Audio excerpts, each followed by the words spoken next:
Chapter 14. The star lanes faded into stars, and they were there, wherever in space there was. Reading 3 planets in the inner system, Fawn said, the last syllable half swallowed as she stifled a yawn.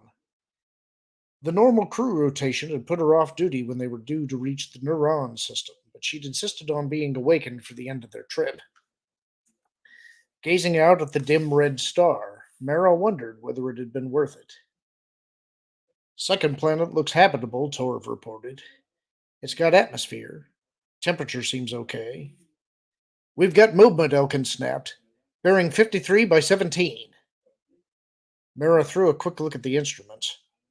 As per her orders, the starry ice had come out of hyperspace in full sensor stealth mode, and there was no indication of the kind of serious high-focus probes that should be necessary to penetrate that protection. Still, given that they were dealing with alien technology, that might not mean anything. Where's he headed? She asked Elkin. Second planet for sure, Elkin said, keying his board. Hang on. Let's see if I can bracket his endpoint. Is it the same kind of ship that buzzed Tarek's Star Destroyer? Fawn asked.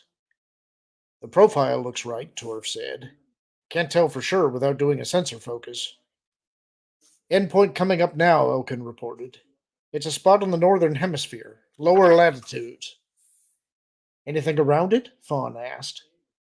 Nothing obvious, Torv said. At least nothing putting out a readable energy spectrum. This whole place makes me nervous, Elkin growled, drumming his fingertips restlessly on the edge of his control panel. Why isn't there anything on either planet or system in the data files? It's got a name. Someone must have been here once. Oh, someone was here, all right, Fawn agreed. But probably not for very long. For a while back in the Old Republic, you could basically just come into an unknown system, do a quick lifeform scan, and file for development rights. The name it, claim it law, they called it.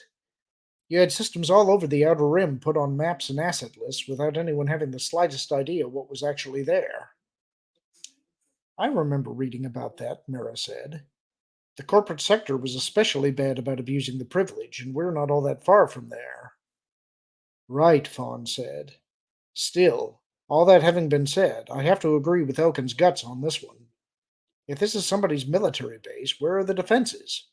Where's the base itself, for that matter? No one said it was military, Mara reminded her. They're using an alien technology. That's all we know. She looked out the viewport. And it's all we're going to know as long as we stay out here. I don't know, Fawn said. We've confirmed this is the system. Maybe we should head back and get some backup. Unfortunately, we don't know this is really the system, Mara pointed out. It could be just this month's rendezvous point. If we leave now, they may all be gone by the time we get back. I suppose, Fawn said reluctantly. Well, looks like the target zone is rotating away from us. We could give them a few hours to get around the horizon, then ease the ship in. That assumes they don't have a network of warning sensors scattered around the planet, Torv put in. If they do, it won't matter whether the main base is line of sight to us or not. Fawn shrugged. It's a calculated risk. But not one the whole ship has to take, Mara said, mentally sifting through the possibilities. Along with its escape pods, the Starry Ice carried 3 shuttle-sized ships, 2 cargo movers, and a highly illegal New Republic Defender in-system starfighter carved and appropriated from somewhere. Where's the sensor stealthing like on that Defender? She asked. Minimal, Fawn said. On the other hand, it's got a pretty small sensor cross-section to begin with, and of course no hyperdrive emissions at all. If their equipment isn't too good and you take it easy, you ought to have a fair chance of sneaking in. All right, Mara said, stretching out to the Force. There was no particular tingling from her danger sense. At least, not yet. We'll go with your idea of letting the target zone rotate away from us for a few hours. Maybe upgrade the Defender's stealthing a little while we wait. After that, I go in and take a look. From a distance, the planet had looked dark and grim and desolate. Up close, Mara decided, that didn't look a whole lot better.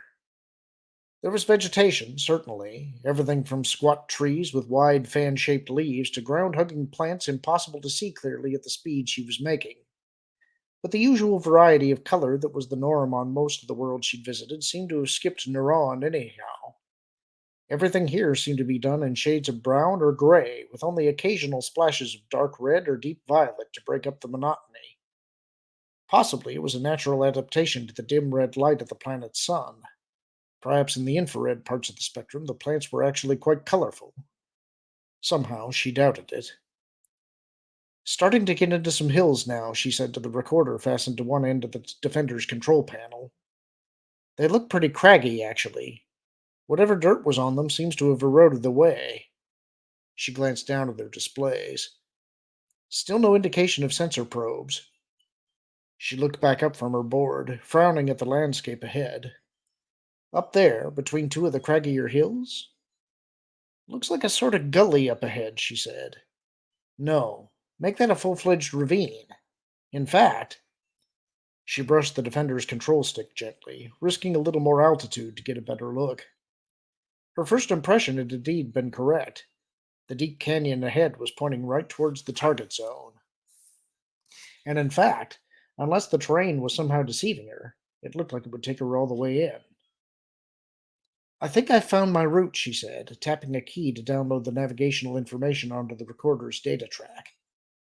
Looks like a straight run right to their door. Unless the unknown aliens had the ravine sensor rigged, of course, in which case it would be a straight run right into an ambush. She would just have to trust her danger sense to give her enough warning. The ravine was indeed just as it had looked from a distance.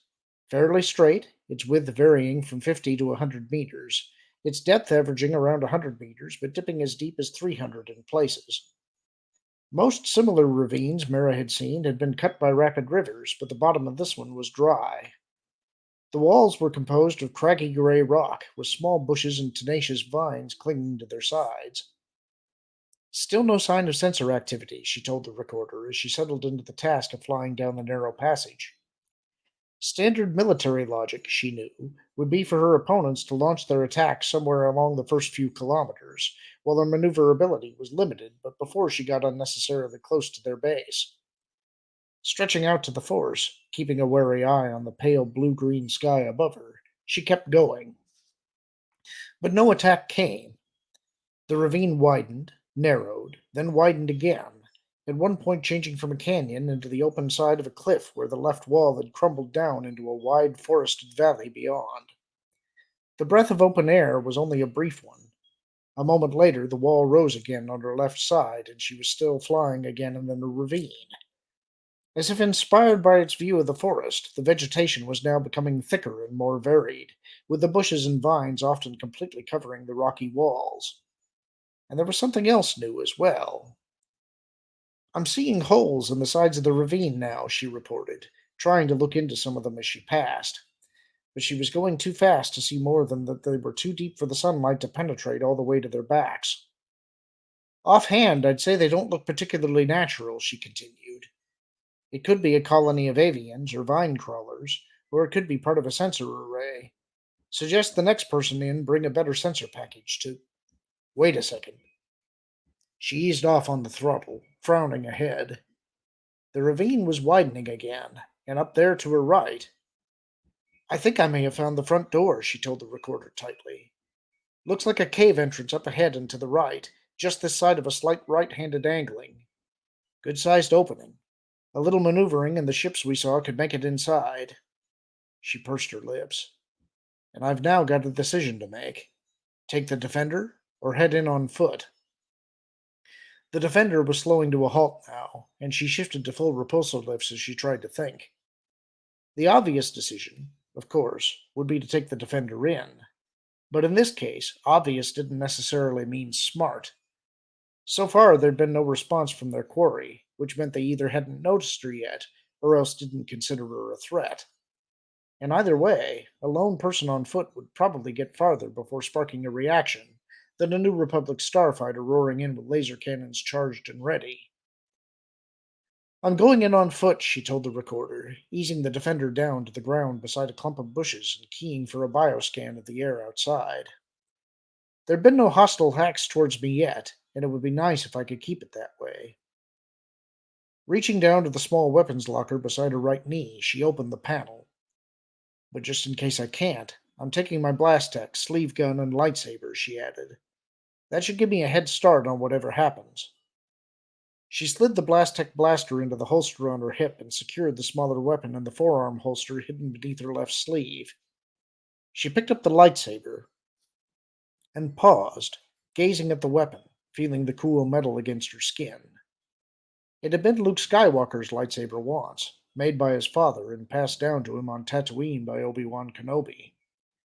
Luke had given it in turn to her after the Empire's massive counteroffensive under Grand Admiral Thrawn had finally been stopped. Then she and Luke had been allies. Now, with a grimace, she hooked the lightsaber onto her belt. Now she wasn't sure what they were. Or rather, she wasn't sure what he was. The bioscan beeped. The air was breathable, with no toxins or dangerous microorganisms that should be able to get through her broad-scale immunization. Looks okay out there, she said, dragging their thoughts away from Skywalker and back to the immediate business at hand. Shutting down the repulsor lifts, she shifted the Defender's systems to standby and double-checked that the recorder was set to pulse transmit back to the starry ice. I'll take my comlink keyed to the recorder. She clipped her comlink to a hands-free position on her collar, then popped the canopy. Neuron's air rushed in, cool and crisp, with the subtle yet exotic odors of a new world. Unstrapping, she stood up, pulling the Defender's survival pack from its storage locker and hooking its straps over one shoulder as she climbed down the side to the ground. Settling the pack securely onto her shoulders, taking one last look around, she closed and locked the canopy and set off towards the cave. The grass-like vegetation underfoot was short but broad-bladed, with a tendency to cling to her boots, but otherwise it didn't impede her movements. She listened as she walked, but there was only the rustling of the vegetation and the quiet whisper of the breezes through the ravine. No animal or avian sounds at all. But they were there, she knew, glancing up at the small holes that dotted the ravine's sides. The animals were there, in the holes, or nesting in the bushes, or lurking under the rock-climbing vines. She could feel their presence, and at least some of them were watching her. I could have been wrong about this, she said into the comlink, drawing her blaster. That could just be a cave up there. I guess I'll find out soon enough. Cautiously, she worked her way to the cave. Just as cautiously, she eased an eye around the edge. It was a cave, all right. A dirty, musty, rough-walled cave, stretching back blackly into the distance, with a thick matting of dead leaves on the ground at the entrance, cobwebs of some sort wafting randomly in the breeze, and a lingering hint of dankness from distant standing water. She lowered her blaster, feeling both anticlimactic and a little bit foolish. I'm here, she said into her comlink. And if this is a disguised landing bay, they've done a terrific job of it. She stepped back from the cave's mouth, shading her eyes as she peered up the side of the cliff. Nothing but cliff that she could see. Just beyond the cave, as she'd already noted, the ravine veered slightly to the right. More from curiosity than any expectation of seeing anything interesting, she walked to the far side of the cave and looked around the bend, and caught her breath. Straight ahead, perhaps 10 kilometers farther along, the ravine came to an abrupt end at the base of a massive bluff, and sitting atop the bluff, black against the pale sky, was a building. No, not just a building, a fortress. Mara took a deep breath. I found them, she said, fighting to keep her voice steady as she pulled a set of macro binoculars from their pouch in the side of her survival pack. There was something about the side of that structure that was sending an unpleasant tingle through her. There's some kind of fortress sitting on a bluff at the far end of the ravine. She activated the macro binoculars and focused on the fortress. Seems to be built of black stone, she reported, zooming in the view. Reminds me of that old abandoned fortress on Hajarna we sometimes used as a rendezvous point. I can see, looks like 2, maybe 3 towers from this angle, plus something that might have been one more broken off near the base. In fact, she lowered her view down the bluff to where the ravine began, the tingling sensation growing even more unpleasant. In fact, if you set up the angles right, she said slowly, You could make a case that whatever the shot was that took out that tower was the same blast that gouged out this ravine. And if so, that would have been one impressive blast. The Death Star could have done it, but not much else in either the Imperial or New Republic arsenals. Regardless, I guess that's my next stop, she decided, sliding the macro binoculars back into their pouch. Taking one last look at the fortress, she turned and headed back towards the Defender. She glanced inside the cave, crossing to the other side, and froze, pressing her shoulder against the cool rock beside the cave opening. Something had suddenly set off her danger sense, and as she waited, she heard it again. The soft, distant whine of an air vehicle. I think I'm about to have some company, she muttered into her comlink, giving the sky a quick scan. Nothing was visible yet, but the sound was definitely coming closer. Carefully, still watching the sky, she took a few steps back into the shadows of the cave. Abruptly, her danger sense flared, but even as she spun around, she knew it was too late. From deep in the cave to her right, something dark shot past, flapping a puff of dank air into her face as it swooped past her head and darted back into the darkness. She dropped into a crouch, blaster tracking towards the flying shadow, but it was already out of sight. She fired once into the ceiling, the blast of light giving her a brief glimpse of rough walls and hanging spikes of rock. She spotted the flying shadow, shifted her aim warningly towards it. She had only a glimpse of the second shadow as it dropped from somewhere above her and deftly snatched the blaster from her hand. Stifling a curse, she yanked her lightsaber off her belt with her left hand, igniting it and in the same motion tossing it to her right hand. And suddenly the whole cave seemed to come to a screeching halt. It was, Mara realized, a bizarre characterization of what had just happened, but the impression nevertheless remained. Whatever the flapping creatures were, they were suddenly watching with new eyes, and speaking with a new voice. A new voice? Mara frowned, listening hard. No mistake. There were indeed new sounds murmuring through the cave. Through the cave, or through her mind. Backing into a slight depression in the wall, she stretched out as hard as she could with the force. The almost voices seemed to sharpen, but they remained right on the tantalizing edge of comprehension. Terrific, she muttered to herself. An alien and possibly hostile aircraft on its way, and here she was, pinned down by equally alien creatures who were smart enough to grab her blaster away. Creatures she could almost but not quite communicate with. Where is Skywalker and his bag of tricks when you need them? It was as if an emotional seismic shock had rippled through the cave. Suddenly, the almost voices were clamoring even louder at the edge of her mind. Skywalker? Mira demanded. You know him? Again, the almost voices clamored, this time with a coloring of frustration in their tone. Yeah, I'm frustrated too, Mira snapped back. Come on, speak up. Or whatever it is you're doing. What does Skywalker have to do with you? If they gave an answer, she never heard it. From the mouth of the cave to her left came a whisper of movement. She spun around, swinging her lightsaber to defense position, and felt her mouth drop open in astonishment. Moving awkwardly into the mouth of the cave was a huge cloud of dark, vaguely Minoc like creatures, their wings flapping madly. And in the center of that cloud, supported on the backs of those beneath it, as it was hauled by the hidden half claws of the ones above, was her ship. What in blazes? She snapped, jumping forward. Too quickly. Her foot caught on a pile of dead leaves, throwing her off balance. She twisted around, trying to recover, and instead swerved the opposite direction. Out of the corner of her eye, she saw a sharp edged stone jutting out from the cave wall, rushing at her.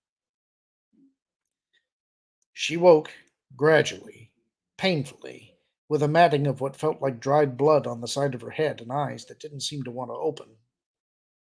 It was perhaps half a groggy minute more before she was conscious enough to realize that her eyes were in fact open. It was simply a matter of it being too dark to see anything.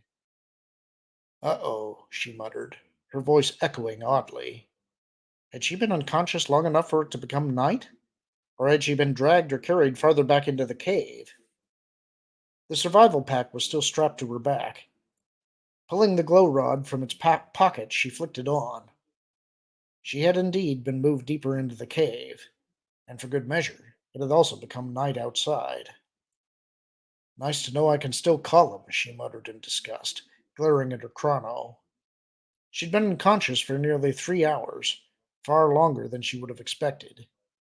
Either she'd hit the wall harder than she realized, or else her kidnappers had dropped her a few times on the way here, wherever here was.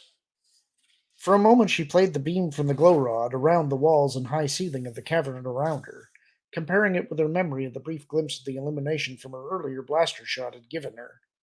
But nothing matched. That put her at least 30 meters inside, she estimated. Probably more.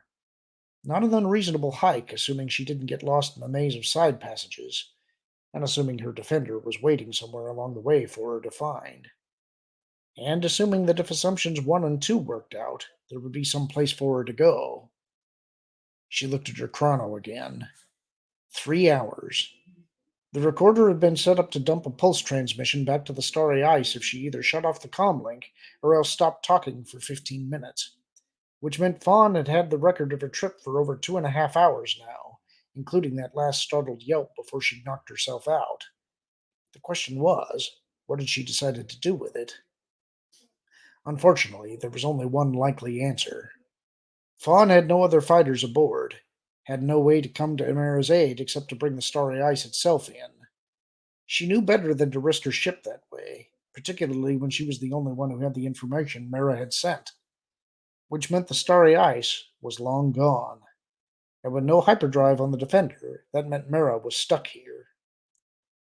I suppose I could walk to the fortress and see if they've got a room to rent, she muttered, but that really didn't sound like a smart idea. And even as she said it, she could hear a strong note of disapproval enter the almost voices tickling at the edge of her mind. Don't worry, I'm not going anywhere, she growled. It was their fault she was marooned here, after all. On the other hand, depending on who or what had been in the aircraft she'd heard, it was possible they'd also saved her life. Under the circumstances, she supposed, it was a fair trade off. And it wasn't like this was a permanent exile either. A few days, 2 weeks at the most, and Card would have a force here to get her out. In the meantime, she had survival to worry about. Balancing the glow rod on an outcropping where it could give her some working light, she unstrapped her pack and began setting up camp. That's the end of the chapter. Hope you enjoyed it. Talk to you soon.